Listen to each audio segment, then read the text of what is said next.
राधे राधे, नमस्कार, सुप्रभात मेरे दोस्तों। आप सभी के बीच में राजहंस कुमार वैरायटी में स्टडी पॉइंट में सभी छात्र एवं छात्राओं का स्वागत करता हूं। तो पिछले पार्ट में आप सभी के बीच हम एपी स्टार्ट किए हैं, अर्थमेटिक प्रोग्रेस समांतर श्रेणी। आज हम चैप्टर 2 के यानी कि 5.2 के थ्योरी सेक्शन को आप सभी के बीच बतलाने जा रहे हैं। तो चलिए बिना देर किए हुए पेन और पेपर को हाथ में लीजिए, मैथ का बुक साथ में लीजिए और मेरे साथ बने रहिए।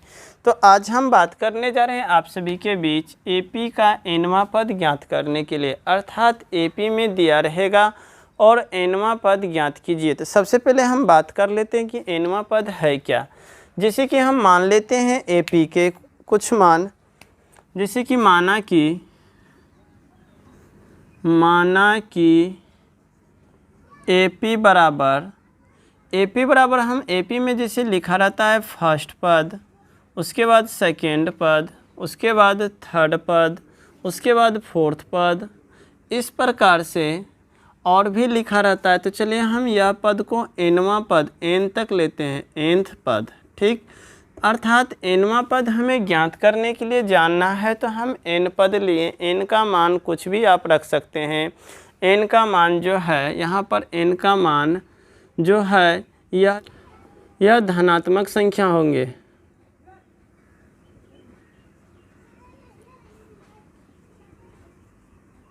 धनात्मक संख्या अर्थात एन का मान जो होगा यह हमेशा धनात्मक होगा, ऋणात्मक नहीं होगा, शून्य भी नहीं हो सकता। यहाँ पर क्यों? क्योंकि जब हम गिनती करते हैं तो हमेशा पॉजिटिव लेते हैं, 1 2 3 4 5 इस प्रकार से। तो यह मेरा फर्स्ट पद, सेकेंड पद, थर्ड पद, फोर्थ पद, यह मेरा काउंट करने का, अर्थात जो एपी में दिया जाएगा उसको काउंट करते हैं। तो जैसे कि यहाँ पर फर्स्ट पद, सेकेंड पद, थर्ड, फोर्थ और यहाँ पर चलते चलते एन पद लें। एन का मान 50 भी हो सकता है, 100 भी होगा या कुछ भी हो सकता है। यहाँ को कहेगा कि 50वां पद ज्ञात कीजिए, बोल सकता है एन बराबर कि 100वां पद ज्ञात कीजिए, या तो आपको बोल सकता है 200वां पद ज्ञात कीजिए, या तो 399वां पद ज्ञात कीजिए, तो कुछ भी आपको बोल सकता है। तो इसलिए एन का जो मान हम लिए धनात्मक संख्या होंगे, एन हमेशा क्या होंगे? धनात्मक। अब चलिए हम फर्स्ट पद यानी कि बोल देगा कि प्रथम पद हम ए मान लेते हैं और सार्व अंतर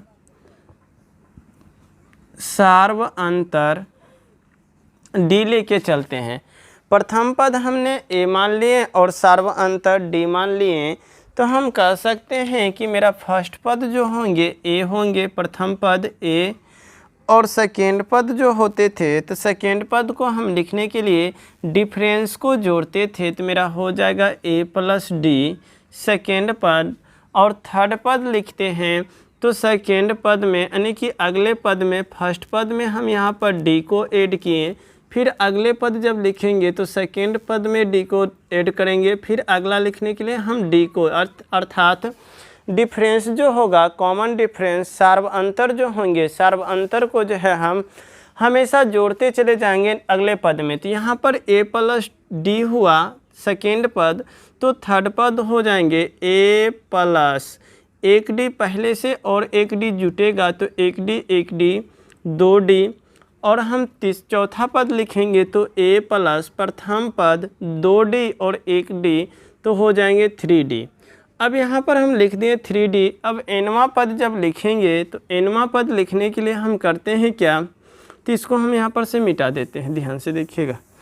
तो यहाँ पर जो है एनवां पद ज्ञात करने के लिए देख रहे हैं क्या कि चौथा पद लिखें तो मेरा 3 आया, तीसरा पद लिखें 2 आया, सेकेंड पद लिखें तो मेरा सिर्फ एक डी आया, अर्थात एक घट रहा है। तो हम यहाँ पर कह सकते हैं कि मेरा एनवां पद जो होगा तो ए प्लस यानी कि एनवां पद, एन में से क्या घटेगा? 1 को घटा देंगे, क्योंकि सभी जगह एक कमी है, इसलिए एनवां पद ज्ञात करने के लिए हम एन में भी 1 घटा दिए, और गुना जो होता था डिफरेंस से, डी से, तो हम डिफरेंस से गुना कर दिए।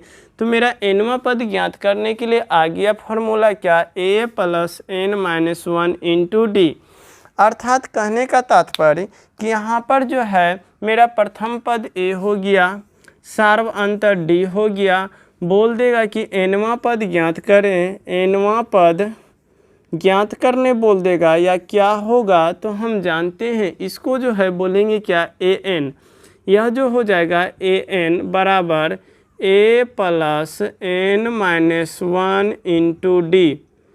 अब यहाँ पर एक क्वेश्चन आगे आप लोग के मन में उठता होगा कि सर आप an क्यों लिखें, तो यहाँ पर ध्यान से समझते हैं।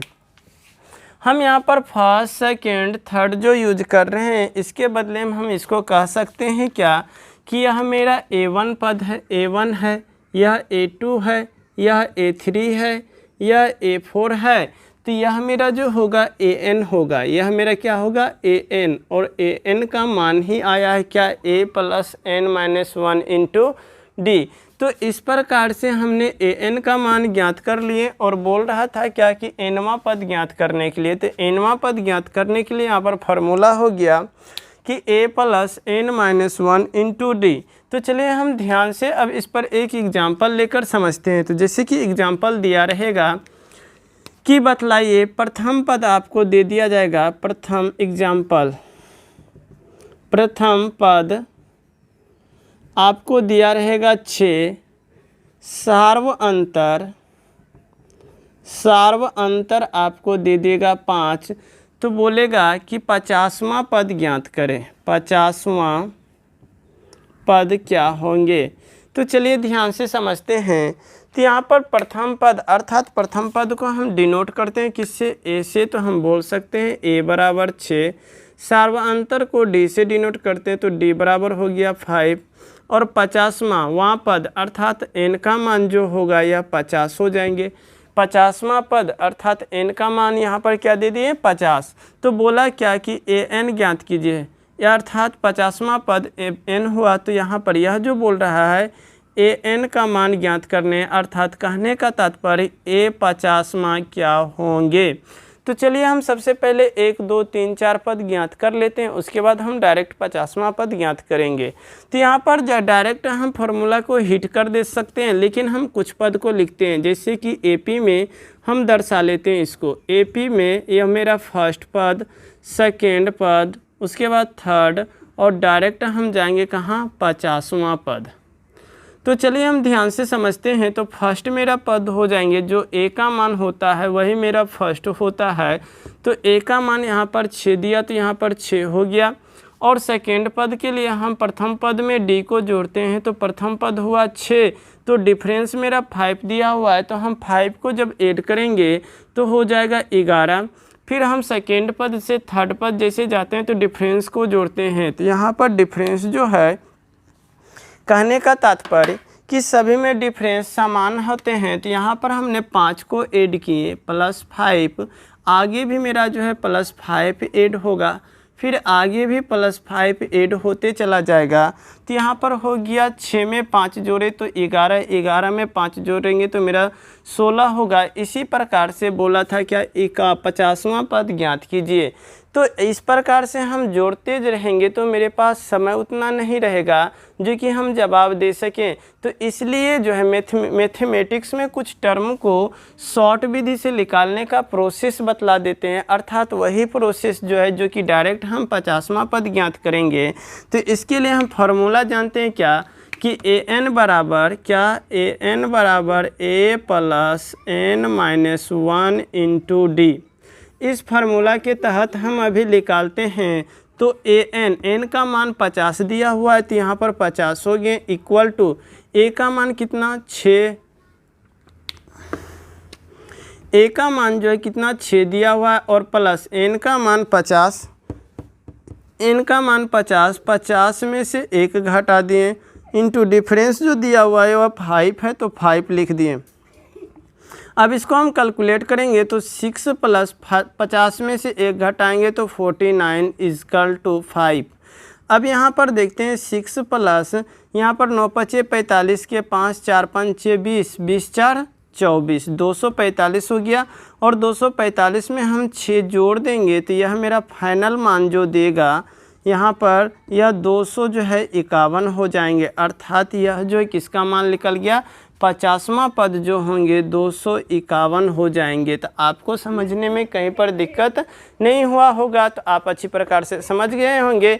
जो फार्मूला अभी हमने दिए इसको आप अच्छी प्रकार से याद कर लेते हैं, थ्योरी सेक्शन को आप अच्छी प्रकार से समझ जाते हैं, तो आपको एक्सरसाइज बनाने में कहीं पर दिक्कत नहीं होने वाला। इसलिए थ्योरी जब बतलाते हैं तो वीडियो को अच्छी प्रकार से वाचिंग कर लीजिए, यह आपको हर सेक्टर में काम देगा। ऐसा नहीं कि 10th क्लास में, यह जो है आपको जो क्या कहते हैं कंपटीशन लेवल में भी आ सकते हैं। तो चलिए ध्यान से देखते हैं अब एक्सरसाइज पर, आप इसको अच्छी प्रकार से नोट कर लें।